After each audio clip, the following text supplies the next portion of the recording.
반갑습니다. 오늘은 우리 한국 고유의 명절 중추절 한가위 추석이기도 합니다. 오늘 우리 본교회에서 예배 드린 후에 교육관에서 떡과 전 그리고 과일 등으로 우리 친교회 시간 가집니다. 특별히 친교회 시간 위에 음식 준비한 우리 여순교 회원들께 감사를 드립니다.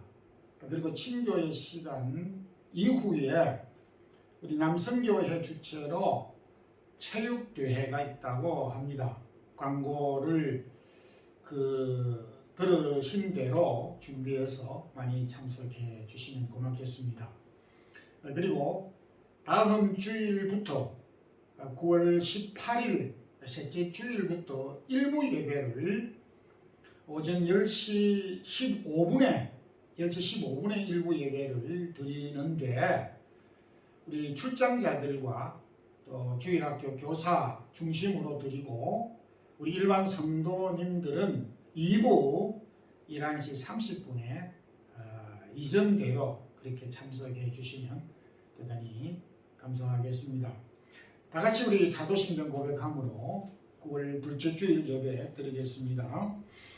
전능하사 천지를 만드신 하나님 아버지를 내가 미사오며 그 외아들 우리 주 예수 그리스도를 믿사오니 이는 성령으로 잉태하사 동정녀 마리아에게 나시고 본디오 빌라도에게 고난을 받으사 십자가에 못 박혀 죽으시고 장사한 지 사흘 만에 죽은 자 가운데서 다시 살아나시며 하늘에 오르사 전능하신 하나님 우편에 앉아 계시다가 저리로서 산 자와 죽은 자를 심판하러 오시리라. 성령을 믿사오며 거룩한 공회와 성도가 서로 교통하는 것과 죄를 사하여 주시는 것과 몸이 다시 사는 것과 영원히 사는 것을 믿사옵나이다. 아멘. 찬양과 감사를 주께 돌립니다. 복된 성일 주셔서 이날도 저희들이 마음을 모아 주의 전에 이르러 주께 영광과 찬양과 예배를 드립니다. 우리의 예배를 받아주시고 주의 사랑하는 모든 성도들에게 하나님께서 위로부터 주시는 은혜와 평강을 덧입혀 주시기를 원합니다. 지루하였던 여름, 더웠던 여름 또 이렇게 지나가고 새로운 계절 우리에게 주셨습니다. 그동안 코로나와 경제적인 여러 가지 어려움들이 있었지만은 주의 사랑하는 성도들의 기업과 하는 일들과 또 영적으로 우리가 더 기도의 생활 또 믿음의 생활 말씀의 생활 잘 감당하는 저희 성도들이 되기를 원하옵니다. 2022년 남은 기간도 잘 마무리하고 그리고 많은 열매들을 거둘 수 있는 한 해가 될 수 있기를 원합니다. 영적으로 우리가 지치지 않게 하여 주시기를 원합니다. 계획하고 있는 일들을 위하여 열심히 기도하게 하시고 기도의 응답을 받게 하여 주옵소서. 주님, 오늘은 특별히 우리 한국 고유의 명절인 추석을 당하여 고국의 부모, 형제, 친척, 가족들이 모이게 되지만은 저희들이 외국의 삶으로 인하여 함께 동락할 수 없지만은 이곳에 우리 성도들이 또 모여서 예배 이후의 친교의 시간 가지게 됨을 감사합니다. 주님, 이 친교의 시간을 위하여 수간 우리 여성교 회원들의 손길을 축복하여 주시기를 원하오며 또한 그동안 저희들이 코로나로 인하여 자유롭게 모이지 못하였지만은 우리 남성교회에서 체육대회를 갖고자 하는 일에도 함께 해주시고 즐거움을 가지고 귀한 하루를 보낼 수 있는 저희들이 되게 하여 주옵소서. 주님, 흩어져 있는 주의 사랑하는 모든 성도들 출입을 지켜주시고 믿음에 연약한 자들 없도록 주께서 믿음의 부여를 더하시고 육신적으로 연약한 자들이 없도록 우리 하나님께서 강건함으로 덧입혀 주옵소서. 세운 몸된 사랑의 교회와 각 기관들과 우리에게 허락한 귀한 직분들을 잘 감당할 수 있는 믿음의 능력을 더하여 주옵소서. 주님의 나라를 섬기는 우리 선교사님들과 또한 사역자들 하나님께서 힘을 주시고 흩어져 있는 곳에서 주의 복음을 편만하게 전할 수 있는 능력을 더하여 주옵소서. 오늘도 부족한 종이 있었습니다. 주의 말씀의 권능을 주시고 이 말씀을 듣는 모든 성도들이 새 힘을 얻도록 도와주옵소서. 예수 그리스도 이름으로 기도드리옵나이다. 아멘. 하나님의 말씀 요한복음 5장 1절에서 6절까지입니다. 함께 합독하겠습니다. 그 후에 유대인의 명절이 되어 예수께서 예루살렘에 올라가시니라. 예루살렘에 있는 양문 곁에 히브리말로 베데스다라 하는 곳이 있는데 거기 행각 5이 있고 그 안에 많은 병자, 맹인, 다리 저는 사람, 혈기 마른 사람들이 누워 물의 움직임을 기다리니 이는 천사가 가끔 못에 내려와 물을 움직이게 하는데 움직인 후에 먼저 들어가는 자는 어떤 병에 걸렸든지 낫게 되밀더라. 거기 38에 된 병자가 있더라. 예수께서 그 누운 것을 보시고 병이 벌써 오래된 줄 아시고 이르시되 내가 낫고자 하느냐. 아멘. 추석 잘 보내셨습니까? 중추절 혹은 한가위로 불리는 추석은 설과 더불어 우리 한국의 고유의 명절입니다. 유대인들도 예수님을 포함해서 많은 유대인들도 그들에게 있는 명절을 소중하게 생각하며 잘 지켰습니다. 오늘 이 요한복음에 기록된 요한은 예수님께서 명절에 우리식으로 하면 설, 추석에 국가적인 이 명절에 무엇을 어떤 일들을 행하셨는지 요한복음 5장, 6장, 7장에 걸쳐서 아주 구체적으로 기록을 하고 있습니다. 궁금할 수가 있을 수 있습니다. 도대체 예수님은 명절을 어떻게 보내셨을까? 오늘은 요한이 기록한 이 말씀을 근거해서 예수님은 명절에 무엇을 하셨는가? 라는 말씀으로 은혜를 나누고자 합니다.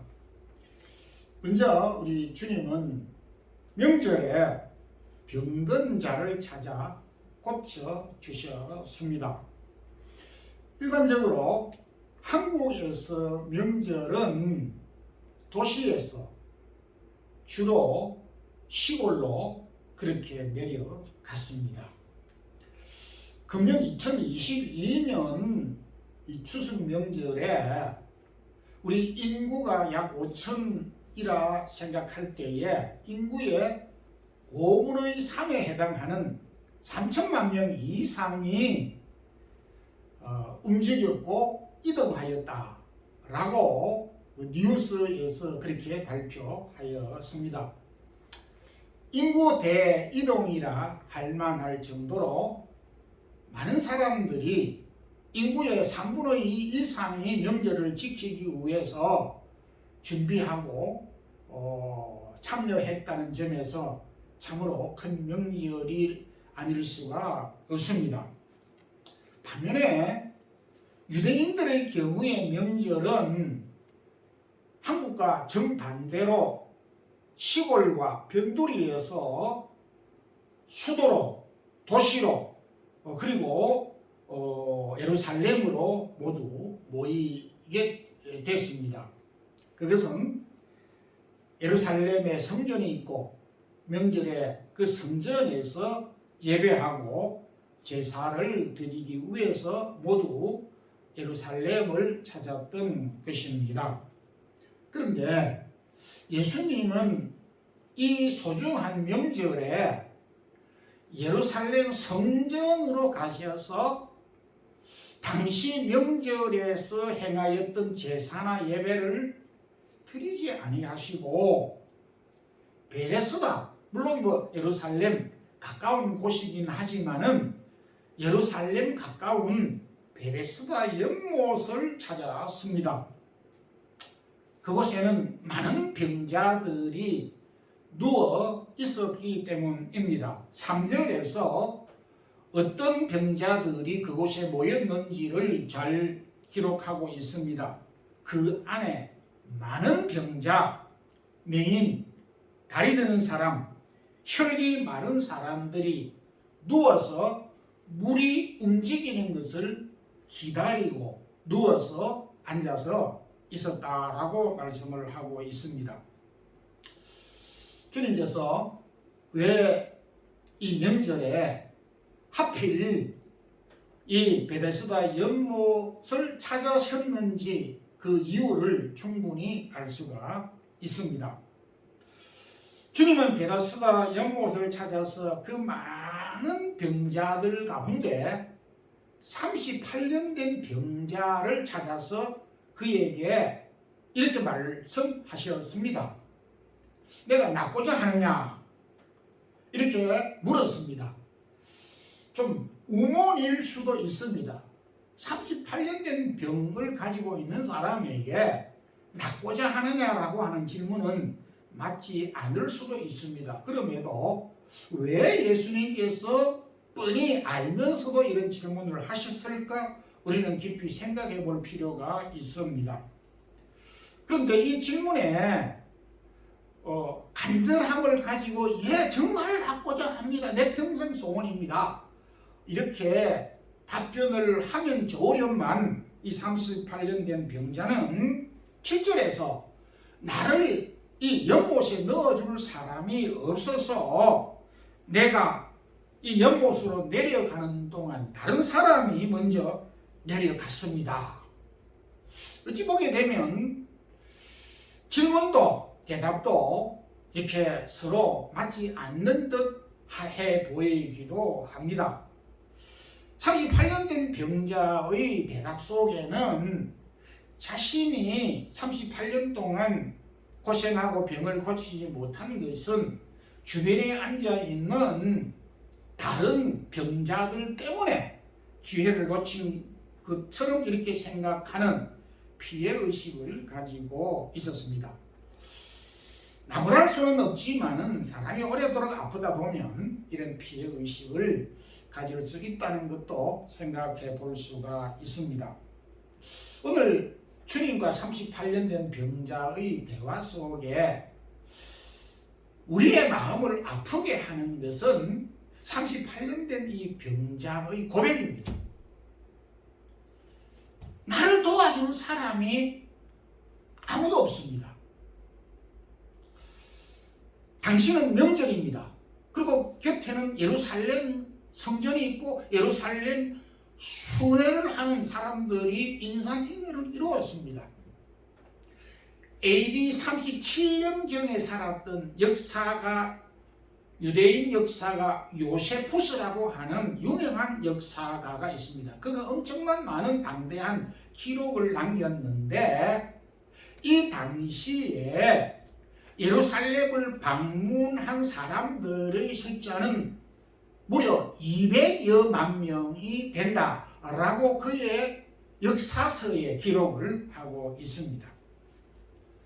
그 200만 명 이상 되는 수많은 사람 가운데 38년 된 병자를 도와줄 사람이 한 사람도 없었다라고 하는 것은 참으로 안타까운 일 중에 안타까운 일이 아닐 수가 없습니다. 근데 놀라운 것은 베데스다라고 하는 이 히브리 말의 뜻은 자비의 집이라고 하는 뜻입니다. 베데스다 연못의 이름은 자비의 집입니다. 자비의 집에 자비가 없었다는 것이 참 안타까운 일이다. 그런 뜻이 되는 것입니다. 여러분, 세상에 참 가슴 아프고 마음 아프고 고통스럽고 아프고 괴로운 일들도 많지만은 그 아픔 자체도 고통스럽지만은 그 아픔을 혼자서 간직하고 그 아픔을 나눌 수 있는 이웃이 고통을 나눌 수 없는 그것이 더 큰 고통이 될 수 있다라는 것을 우리에게 보여주고 있습니다.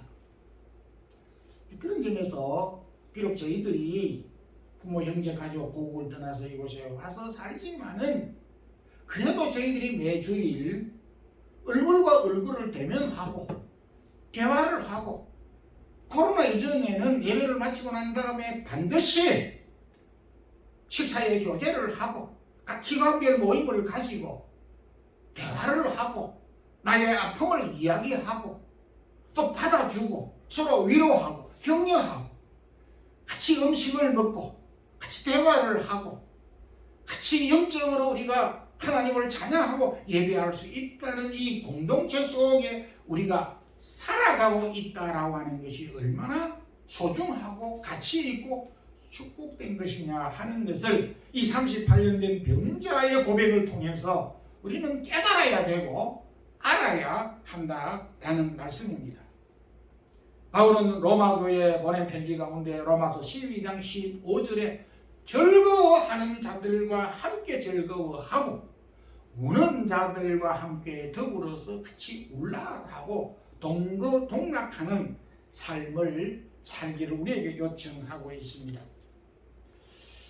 여러분들 우리가 참 저도 인생을 살아가게 되면서 때로 아픔을, 슬픔을 또 고독을 이렇게 느낄 수 있고 아픔을 만나기도 합니다.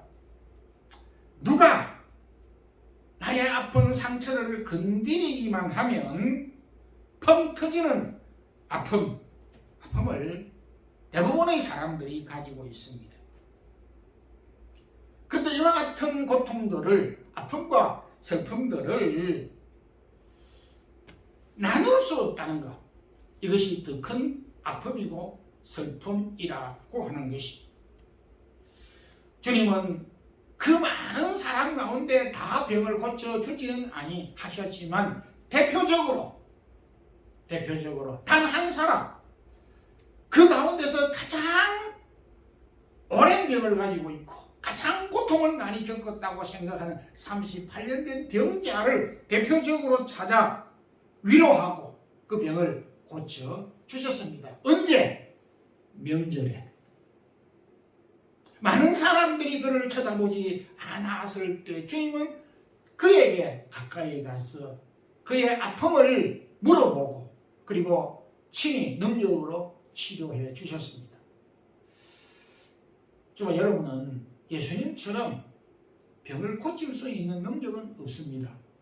그렇지만 반드시 병을 고쳐주어야만이 우리가 찾아갈 수 있고 또 대화를 할 수 있는 것은 아닌 것입니다.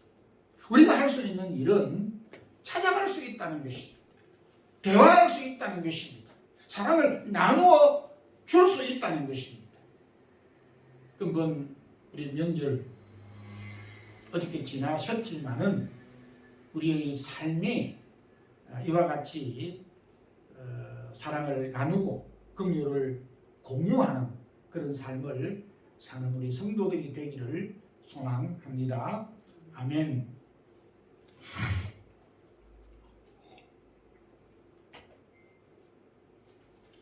두 번째, 주님은 명절에 배고픈 사람을 찾아 먹이셨습니다.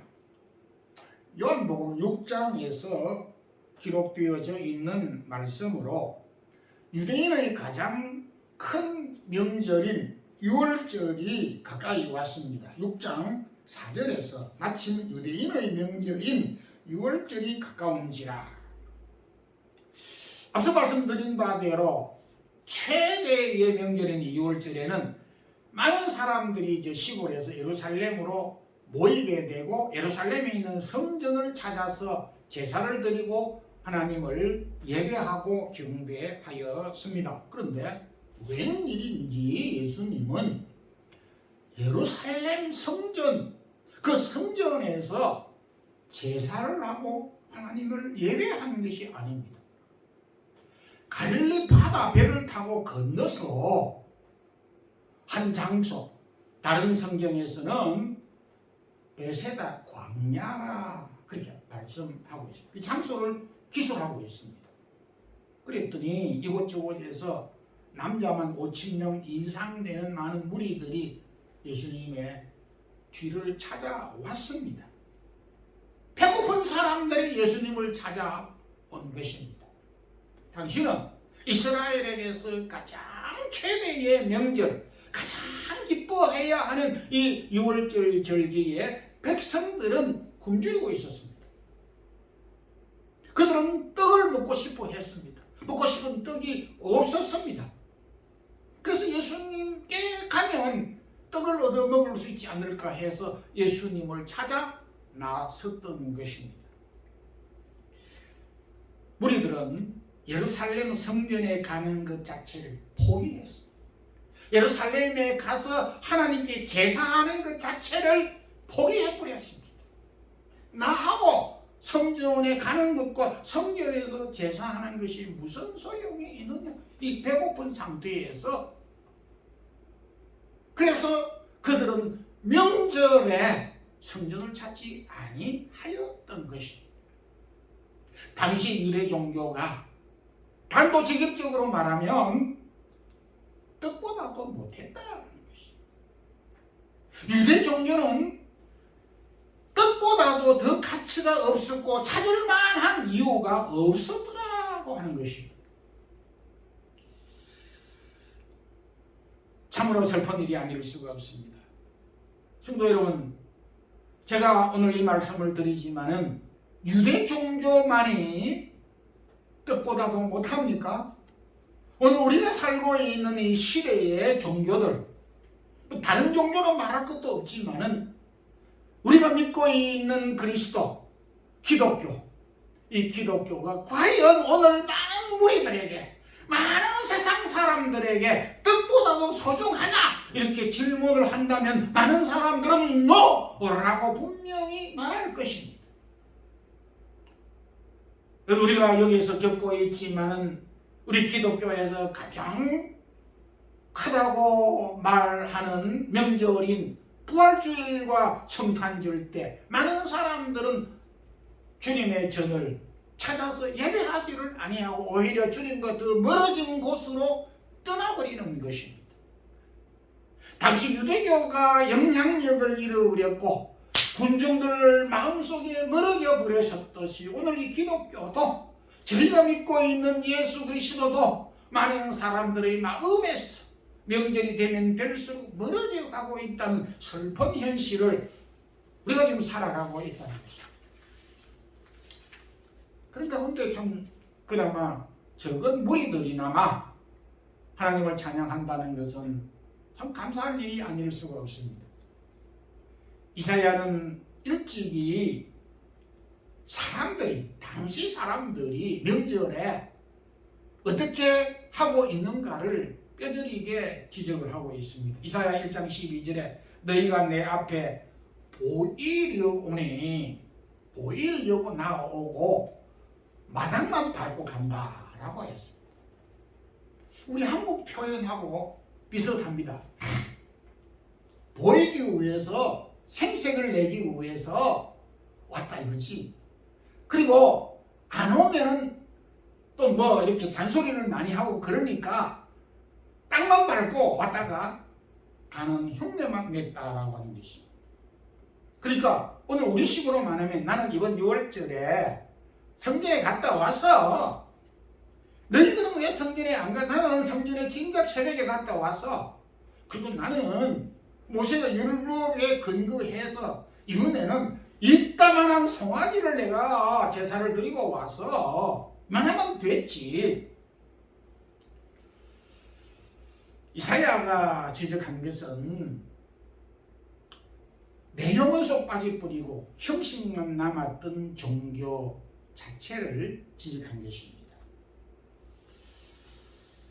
그래서 주님은 형식적인 종교에 치우치지 아니하시고 갈릴리 바다 건너편에 가셨던 것입니다. 그것도 유대인의 최대 명절인 6월절에, 그리고 거기에 모여든 남자만 5,000명 이상 되는 그들에게 떡을 떡을 먹이셨는데 놀라운 것은 누가복음 9장 11절에서는 배가 고파서 막 성경에 구체적인 기록은 없지만은 아마 굉장히 많은 사람들이 배가 고파 배 꼴꼴거리는 소리가 났을 것이라고 생각합니다. 그럼에도 주님은 말씀을 전달하였습니다. 그들에게 하나님의 말씀을 선포하셨습니다. 오늘 우리식으로 말하면 설교를 하였습니다. 배고프다고 그들에게 떡을 먼저 주지 아니하고 그들에게 하나님의 말씀을 들려주시고 난 다음에 요한복음 6장 35절에 예수께서 이르시되 나는 생명의 떡이니 내게 오는 자는 결코 줄이지 아니할 터이요 라고 말씀을 하셨습니다. 즉 예수님은 육신의 양식 떡을 제공하기 전에 예수님 자신이 생명의 떡이고 영적인 양식의 소중함을 깨우쳐 주셨습니다. 이것이 기독교의 본질인 것입니다. 주님은 배가 고픈 그들에게도 먹는 것도 소중하지만은 예수님께서 진작 말씀하셨지만 사람이 떡으로만 살 것이 아니라 하나님의 말씀으로 살 것이라고 하신 바대로 영적인 양식 하나님의 말씀이 우리의 생명의 양식이고 우리의 영혼을 살리는 양식이다라고 하는 것을 가르쳐 주셨습니다. 우리는 밥을 같이 나누어 먹는 사람을 식구라 그렇게 말합니다.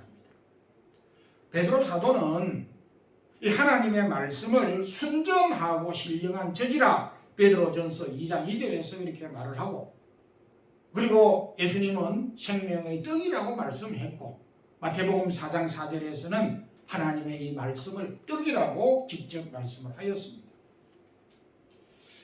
우리 그리스도인이라고 하는 것은 친교를 하는 것이 있지만은 하나님의 말씀을 공유하고 나누고 같이 믿고 사는 그런 관계라고 말할 수가 있습니다. 제가 여기서 지금 말씀을 가르치는 이 장소를 강단이라 그렇게 말을 하기도 하는데 우리 한국말로 표현하게 되면 떡상이다. 떡상. 말씀의 상이다. 그런 것입니다. 그런 점에서 오늘 저와 여러분은 이 시간 영적으로 식사를 하고 있는 식사 시간과 마찬가지인 것입니다. 우리가 영적으로 우리의 믿음이 자라가고 우리가 생명력을 더해가는 것은 하나님의 말씀을 듣고 받고 우리의 것을 삼고 그것을 가지고 살아갈 때 그것이 바로 우리에게 양식이 되고 생명력이 된다는 것입니다. 그래서 로마서 10장 17절에서는 믿음은 들음에서 나며 들음은 그리스도의 말씀으로 말미암느니라 라고 말씀하였습니다. 여러분 타 종교와 달리 우리 기독교는 말씀의 종교이고 말씀을 듣는 종교입니다. 오늘날 기독교가 듣는 종교에서 눈으로 보는 종교로 서서히 탈바꿈해 가고 있습니다. 이것은 곧바로 종교의 형식화, 종교의 이 타락화가 되어가고 있다라고 하는 그런 것입니다. 믿음은 결코 보는 것으로서 오는 것이 아니라 말씀을 들음으로 그 말씀을 믿음으로 그 말씀을 붙잡고 사는 것으로서 우리에게 능력이 되고 양식이 된다라고 말씀을 하셨습니다. 하나님께서 우리에게 들려주는 말씀을 그래서 우리는 매주일 듣고 그 말씀을 가지고 우리는 곱씹고 묵상하고 우리의 삶의 방향을 정하고 살아가는 것입니다. 여러분 우리의 믿음이 성숙하려면 하나님의 말씀을 들어야 되고 읽어야 되고 그 말씀을 묵상해야 되는 것입니다. 우리가 하나님의 말씀을 듣는 만큼 믿음이 자라고 듣지 않는 것만큼 믿음이 퇴보한다는 것을 알아야 되는 것입니다. 내 믿음은 가만히 있는 것으로서 성숙하고 자라고 보존되는 것이 아닙니다. 우리의 믿음이 성숙하도록 더욱 말씀을 사모하고 그 말씀을 우리가 지키고 행하려고 하는 노력하는 우리 모든 성도들이 되기를 주님의 이름으로 축원합니다. 아멘. 세 번째로 우리 주님은 명절에 형제들에게 믿음을 가르치십니다. 성경의 기록을 보면 예수님의 형제간들이 다수가 있었습니다. 여자 동생도 있었고 남자 동생도 다수가 있었습니다. 근데 요한복음 7장에 아쉽게도 예수님의 육신의 형제들은 예수님이 살아계실 때에 정복이라고 봐야 되겠죠. 요한은 7장 5절에 요한복음 7장 5절에 이는 그 형제들까지도 예수를 믿지 아니하밀라. 그러니까 예수님의 형제가 모두 다 예수를 믿지 아니하였다라고 말씀을 하였습니다. 이 참 기막힌 일이 아닐 수가 없습니다. 저도 형제간들이 예수를 아직도 믿지 않지만은 뼈아픈 아픔을 가지고 있습니다만은 예수님의 형제가 예수님을 믿지 아니했다고 위로를 받을 수 있는 대목이 아니라 정말 그 형제간들이 믿음에 거하게 되는 일이 생각보다 어렵고 쉽지 않다는 것을 우리에게 보여준 말씀이기도 합니다. 그런데 놀랍게도 의외로 예수님의 형제들은 예수님께서 행하신 기적은 인정하고 믿었다는 겁니다. 예를 들어서 물이 포도주가 되게 했던 거라든지 안진뱅이를 일으킨 것이라든지 소경의 눈을 뜨게 한 것은 눈으로 봤으니까 믿었습니다. 우리 예수님은, 우리 형님은, 우리 오빠는 선지자야. 우리와는 좀 달라 하는 것을 느끼면서 오케이 인정을 했습니다. 그리고 오늘 이 요한복음 7장을 보게 될 때 예수님의 그 형제들은 예수님이 말씀을 전하고 기적을 행하니까 굉장히 자부심도 있었습니다. 그래서 자신들이 예수님의 형제간이라고 하는 것에 대해서 자부심을 가지고 있었습니다. 우리가 형제간으로 인하여서 창피스러운 같은 형제라고 하는 그 자체가 부끄럽고 창피스러운 형제간들도 있지만 예수님의 형제간들은 예수님으로 인하여서 자부심을 가졌다니까요. 그래서 육신의 형제간의 이 소속에 비하여서 확신을 가지고 있었습니다. 그럼에도 요한은 5절에서 요한복음 7장 5절에서 그 형제들까지도 예수를 믿지 않았다. 이건 무엇을 말해주고 있습니까? 여러분들 우리가 예수를 믿는다라고 하는 것은 기적을 믿는 것, 이것은 믿음 안에 포함은 될 수 있지만은 기적을 믿는다고 해서 그것이 믿음의 본질은 아니다라고 하는 것입니다. 예수님은 기적을 행하셨어. 맞아, 그거 인정해. 모세가 이 홍해를 육지같이 갈랐어. 그거 믿어. 죽은 사람도 살릴 수 있어. 주님은 죽은 가운데서 부활하셨어. 그거 기적을 믿는 것이 곧 믿음은 아니라고 하는 것을 말해주고 있습니다.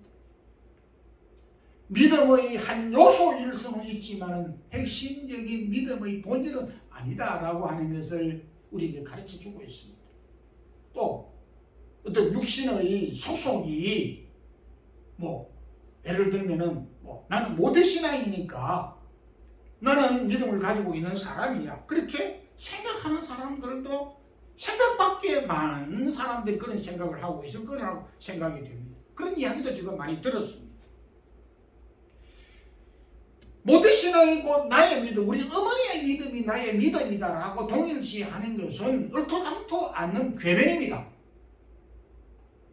내가 어머니와 같은 신앙을 고백하고 가지고 있어야 되지. 그 믿음을 가지고 있는 어머니 태중에서 내가 태어났다고 해서 나는 곧 믿음의 사람이다 라고 믿는 것은 틀린 말이에요. 엘리 제사장의 아들, 출중한 사무엘의 아들들이 그 피 속에서, 그 배 속에서 태어났지만은 그들은 곁길로 갔습니다. 그들은 믿음의 사람이 아니었습니다. 여러분들, 오늘 요한은 우리에게 많은 것을 가르쳐 주셨지만 예수님은 아직도 주님을 잘 알지 못하고 잘못된 믿음을 가지고 있는 형제들에게 명절에 참된 믿음을 가르쳐 주시기 위해서 가정을, 집을 방문을 하셨다고 볼 수가 있습니다. 결론적으로 말씀을 맺겠습니다. 우리가 외국에 살면서 금년만, 어제만 우리가 명절을 맞이하는 것은 아닙니다. 저도 뭐 수십 번 명절을 이 외국에서 보냈었습니다. 명절이 오는지 가는지 알 수도 뭐 의미도 별로 찾지 못하는 것입니다. 그래서 참 뭐 한국에서 저도 수많은 이렇게 메시지를 받았습니다. 즐거운 추석, 풍성한 추석 되세요.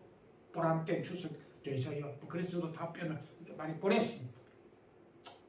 비록 우리가 외국에 살면서 한국에서처럼 풍성한 음식과 부모, 형제, 친척, 가족, 자녀들을 만나서 대화하지 못하는 아쉬움이 있는 건 사실입니다.